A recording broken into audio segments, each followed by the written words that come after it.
Ya, senang bertemu dengan kalian semua.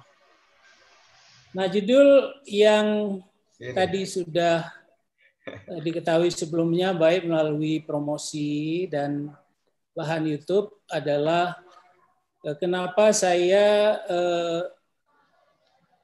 jatuh cinta pada riset ini.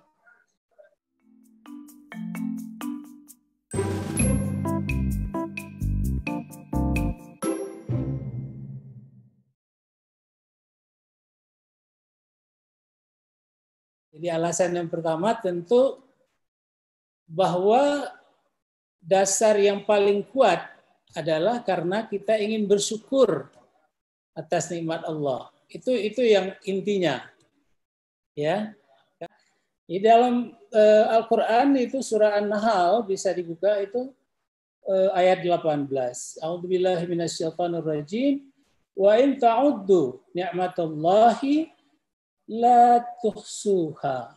Apabila kamu ingin menghitung nikmat Allah itu yang telah kau terima atau yang akan kau terima, niscaya kamu tidak akan sanggup menghitungnya. Ya. Innallaha laghafurur rahim. Allah itu Maha Pengampun lagi Maha Penyayang. Begitu baiknya Allah. Sehingga Allah juga mengatakan, la in syakartum la azidannakum. Apabila kamu bersyukur, ku tambah nikmat itu. Tetapi dia bilang, wala in kafartum, kalau kamu ingkar, ya, maka azabku sangat pedih. Nah, itu dasar yang pertama. Jadi kemanapun kita sekolah, kemanapun kita pergi, yang pertama adalah karena kesyukuran kita. Yang kedua, kita melihat bahwa kita itu tidak boleh ngomong kalau sesuatu yang kita tidak ketahui. Ya, jadi jangan pikir apa yang kita omongkan itu tidak dihisab, tidak dihitung. Ini juga ada dalam surah Al-Isra. Bahwa pendengaranmu, penglihatanmu, ya, hatimu, itu semuanya akan nanti kita harus bertanggungjawabkan. Nah, sebenarnya perjalanan research atau penelitian kita ini sudah dimulai sejak bayi. Perhatikanlah anak-anak bayi, mulai dari balita, bayi 5 tahun. Ya. Dengan cara apa? Dengan cara, kebetulan saya punya cucu di rumah ya, umurnya 3 tahun, dan saya ikuti sejak dia kecil. Itu luar biasa. Bayi itu menggunakan 5 inderanya ya untuk membuat penelitian. Menurut versi dia, ya, dia merasakan dengan sentuhan, ya, sejak dia minum susu ibunya, ya, dengan pendengaran, jadi dia tahu kalau dimarahin tuh, dia tahu kalau disayang-sayang, suara itu dia bisa mendengar, sama seperti kucing ya, always watching ya, tapi kalau didekati ya dia akan lari, itu namanya kucing liar. Tapi kalau bayi tidak kan, kalau kita baik-baik, dia akan tahu dan dia akan dekat dengan kita. Saya kira binatang, kuda sekalipun, kalau kita niat kita sudah baik, ya dia punya insting. Ini yang dekati saya ini orang baik. Kalau enggak ditendang sama dia gitu. Jadi insting itu atau pikir itu sudah, karena dia udah diberikan akal, kita diberikan akal oleh Allah Subhanahu wa taala ya sejak dari dalam kandungan, tapi kapasitasnya ini yang masih kecil. Nah, itulah tugas manusia. Dengan ucapan Allah, afala ta'qilun, apakah kamu tidak berpikir? Apakah kamu tidak meneliti? Apakah kamu tidak melihat? Apakah kamu tidak mendengar? Nah, semua itu adalah sebuah tantangan dari Allah Subhanahu wa taala untuk kita membuat dan membesarkan kapasitas apa yang namanya akal kita yang tidak diberikan kepada makhluk yang lain. Tulis baca itu menjadi kata kunci. Karena dengan tulis dan baca kita belajar. Kita mengeksplor, kita memperbesar kapasitas akal kita. Alasan yang pertama ya, yang menurut saya ini sangat penting. Alasan yang kedua, bahwa riset ini bagian dari, orang Jepang menyebutnya ikigai. Pernah dengar ikigai? Ikigai itu adalah intersection atau irisan dari 4 buah lingkaran. Ya. Kanjinya mungkin saya bisa tulis di papan tulis tapi nggak perlu lah. Ikigai itu terdiri dari 2 kata. Ikigai, bukan ikigai, bukan. Ya. Ikigai itu, iki artinya hidup, ya. Gai itu quality atau mutu. Jadi kita punya arah atau mutu dari kehidupan yang akan kita jalani. Artinya tidak ada kita bangun pagi hari, lalu kalau ditanya mau kemana, nggak tahu, entahlah. Nah, seperti dunia mau kiamat, itu nggak ada ceritanya kalau kita sudah memahami ikigai itu. Yang di dalam doa sapu jagat kita selalu mengatakan, berdoa kepada Allah, ya Rabbana atina fid dunya hasanah wa fil akhirati hasanah wa qina azabannar. Jadi hasanah itu kebaikan. Jadi kita bangun pagi, ya, kita berdoa, ya Allah, Rabbana atina, berikan kepadaku, limpahkan kepadaku, ya, kebaikan. Kebaikan itu bukan hanya untuk dunia, tetapi juga untuk akhirat. Karena kita akan kembali ke sana. Dan kita diminta dihindari daripada api neraka yang memang sudah tersedia begitu. Nah, ikigai Jepang ini ada sebuah pulau di Jepang namanya Kepulauan Ryukyu. Kepulauan Ryukyu ini dikenal dengan Okinawa. Ya, di universitasnya Universitas Ryukyu. Ada sebuah kampung di sana, ya, Longevity Village, dan itu terkenal seluruh dunia karena apa? Karena orang-orang Jepang itu terkenal paling lama usianya, terutama wanita.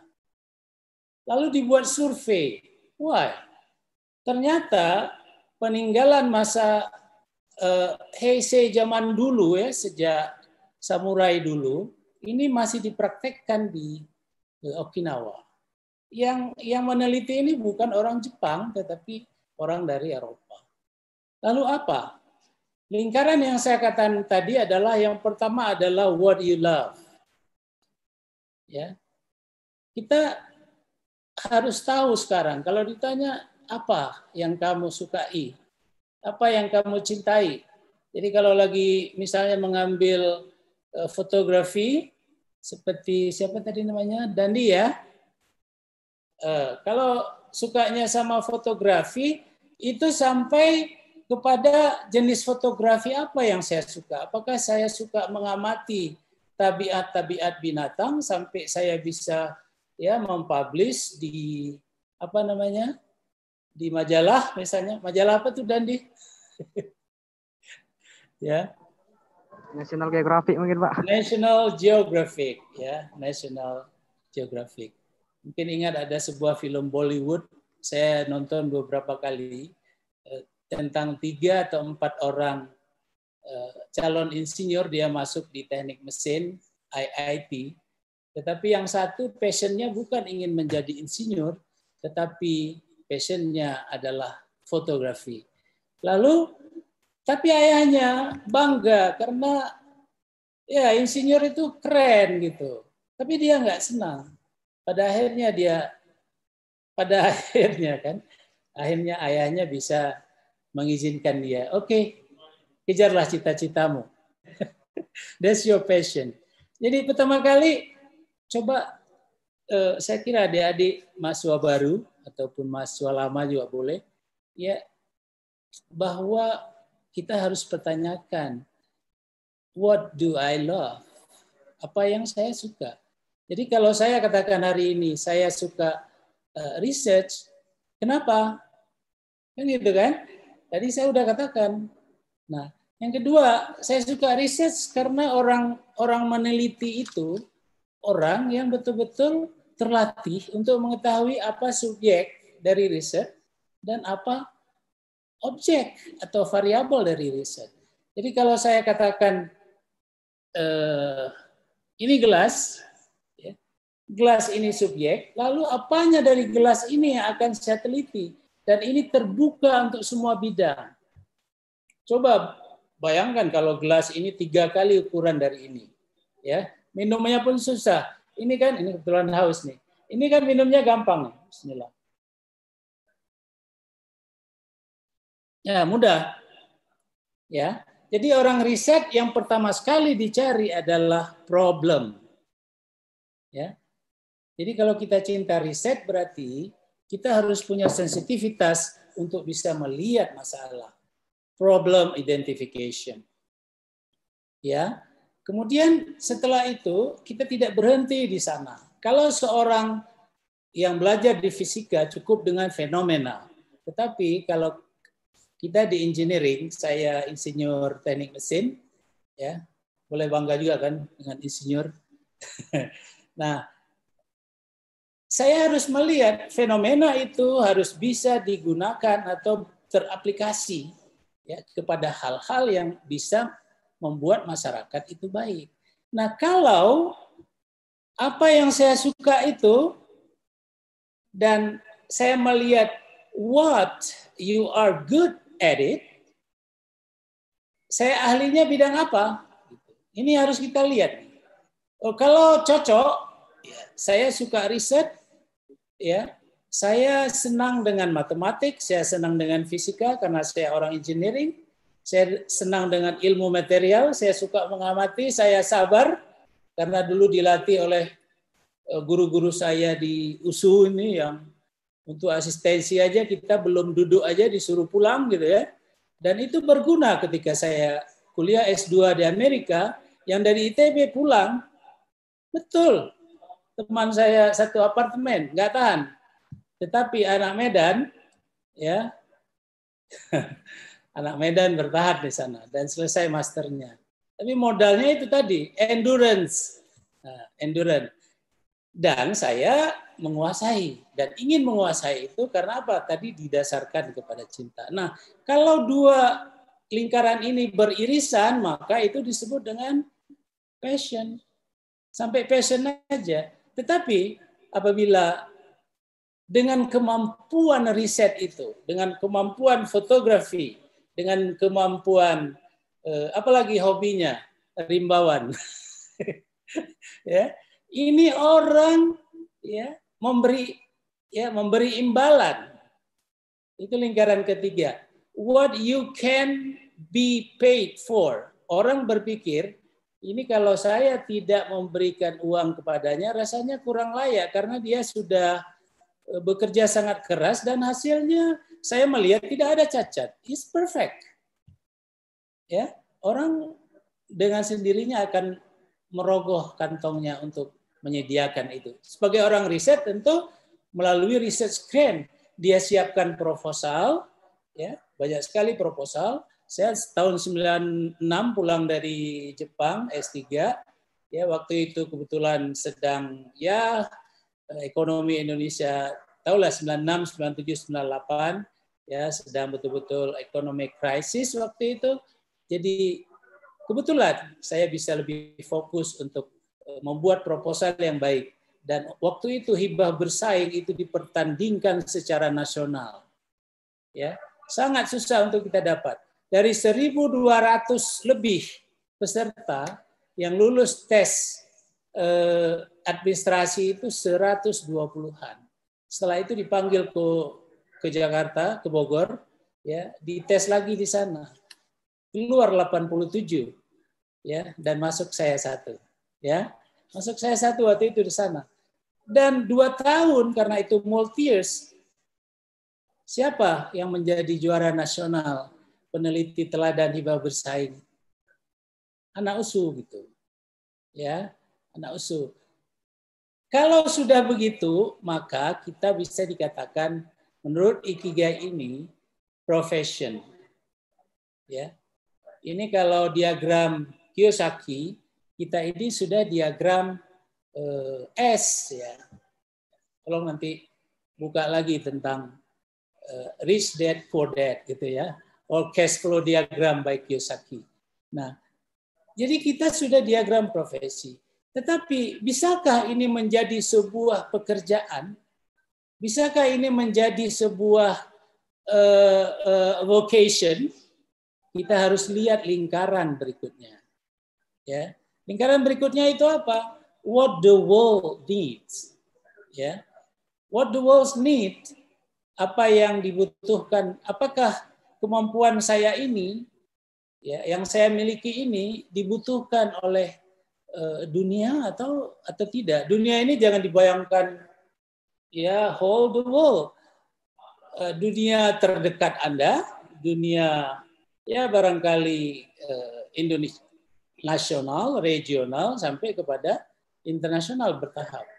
Nah, saya berpikir apa berdasarkan kemampuan yang saya miliki, apa yang saya cintai, kemudian apa yang dibutuhkan. Karena yang mengatakan you are the best, karena riset itu yang diminta adalah novelty. Ada kebaruan. Dan riset itu ya itu tidak berhenti di lab. Ini satu poin. Apabila riset berhenti di lab, itu artinya belum memberikan satu solusi. Jadi gimana? From lab to market. Nah, ini kekurangan para peneliti Indonesia termasuk saya.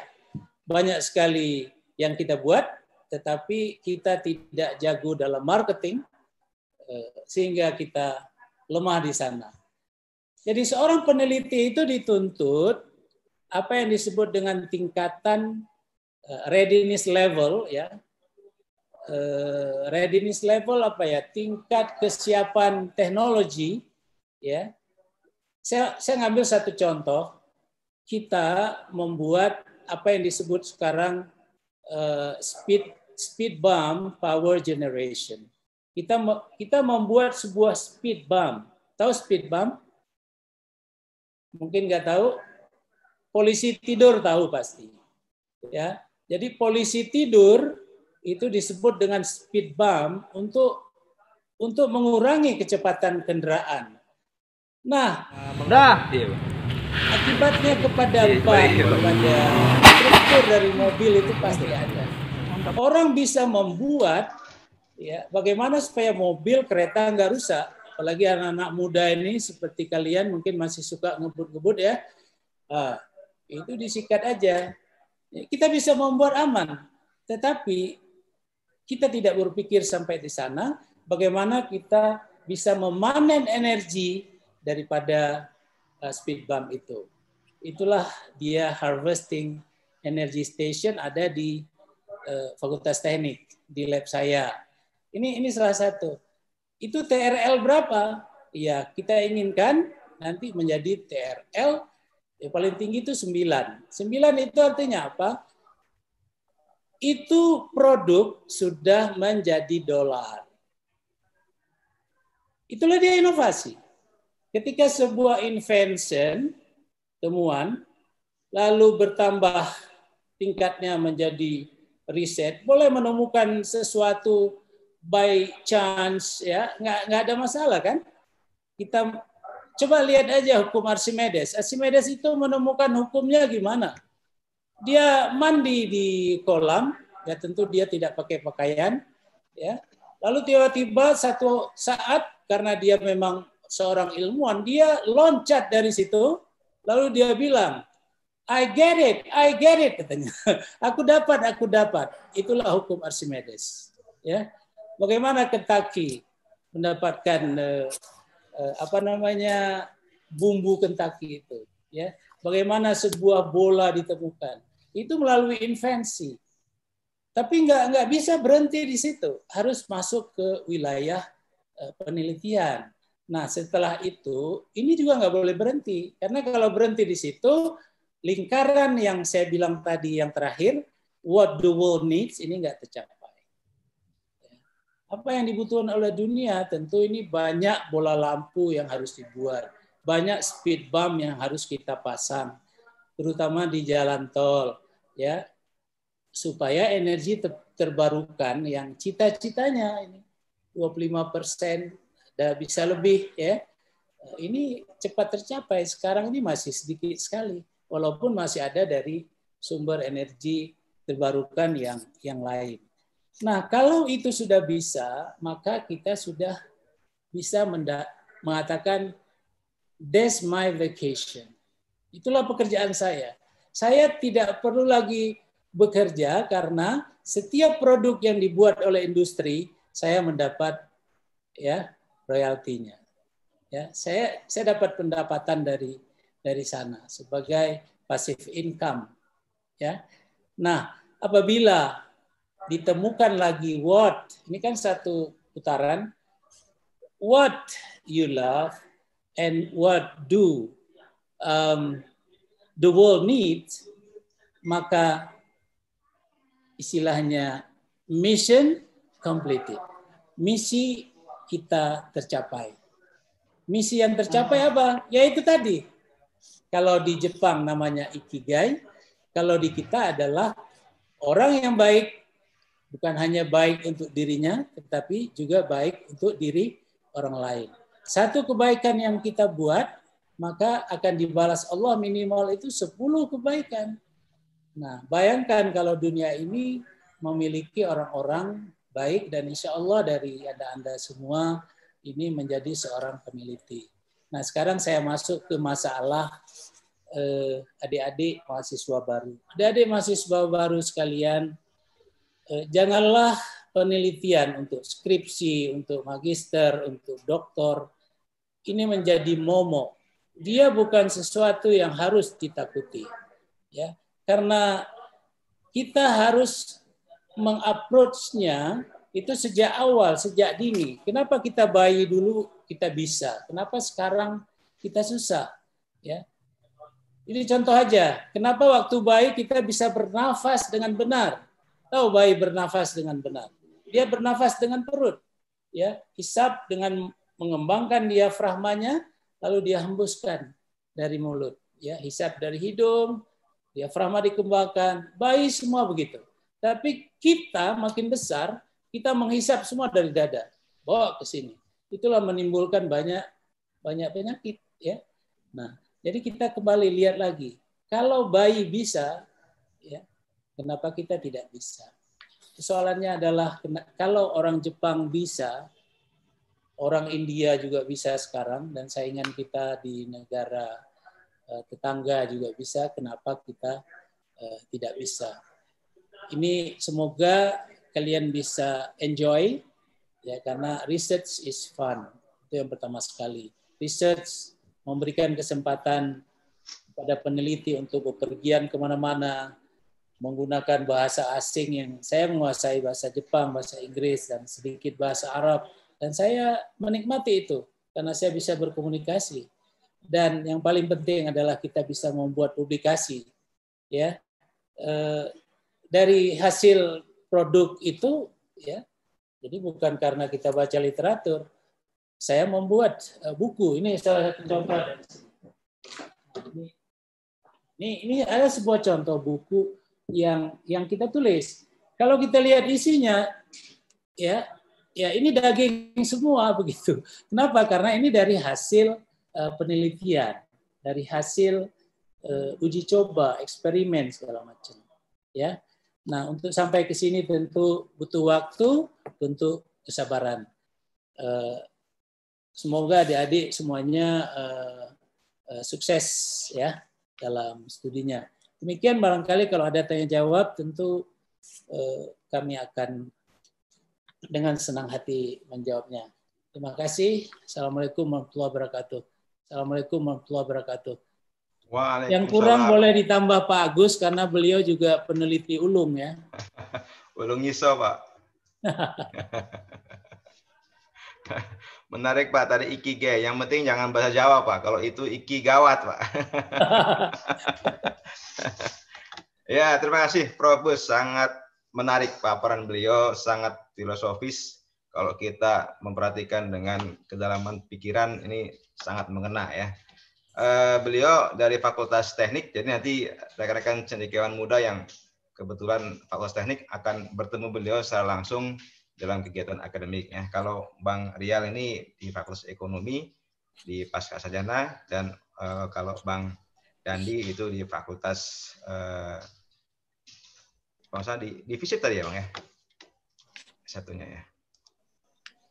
Kalau saya di Fakultas Kehutanan ya Prof ya, Rimbawan. Rimbawan ya. Ya, ada yang mengatakan Fakultas Kehutanan juga Fakultas Hukum Prof, dan hukum yang sedang paling banyak dipakai orang, hukum rimba.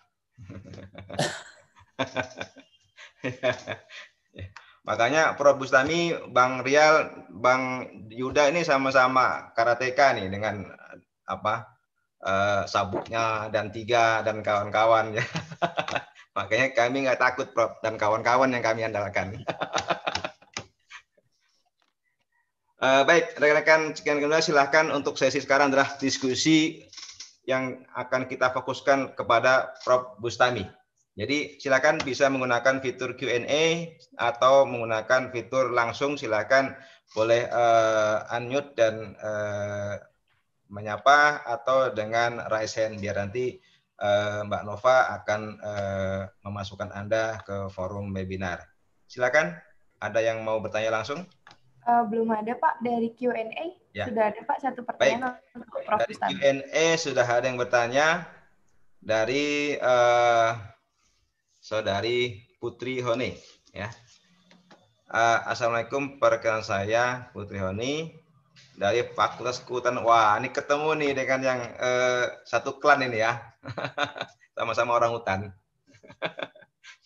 Izin bertanya Prof, pertanyaannya adalah berkaitan dengan disampaikannya oleh Prof tadi tentang bagian bahwasanya orang yang riset atau peneliti salah satunya adalah mencari problem, yaitu problem identification. Apakah seorang peneliti juga dapat dikatakan sebagai problem solving atau mungkin problem solver kali ya dalam segala bidang ya Prof? Terima kasih sebelumnya. Silakan Prof sambil menunggu pertanyaan lain, sementara mungkin bisa Prof jelaskan dulu. Terima kasih. Tentu tidak ada peneliti yang one fits all seperti baju atau sepatu ya. Semua kita harus memilih. Sama seperti tadi fotografi, genrenya harus dipilih. Kita mau yang street fotografi, mau yang kita ingin landscape pemandangan, kita mau tadi untuk behavior daripada binatang misalnya kan, atau hanya untuk foto-foto aja gitu. Kita harus milih, just fun. Nah, riset pun demikian.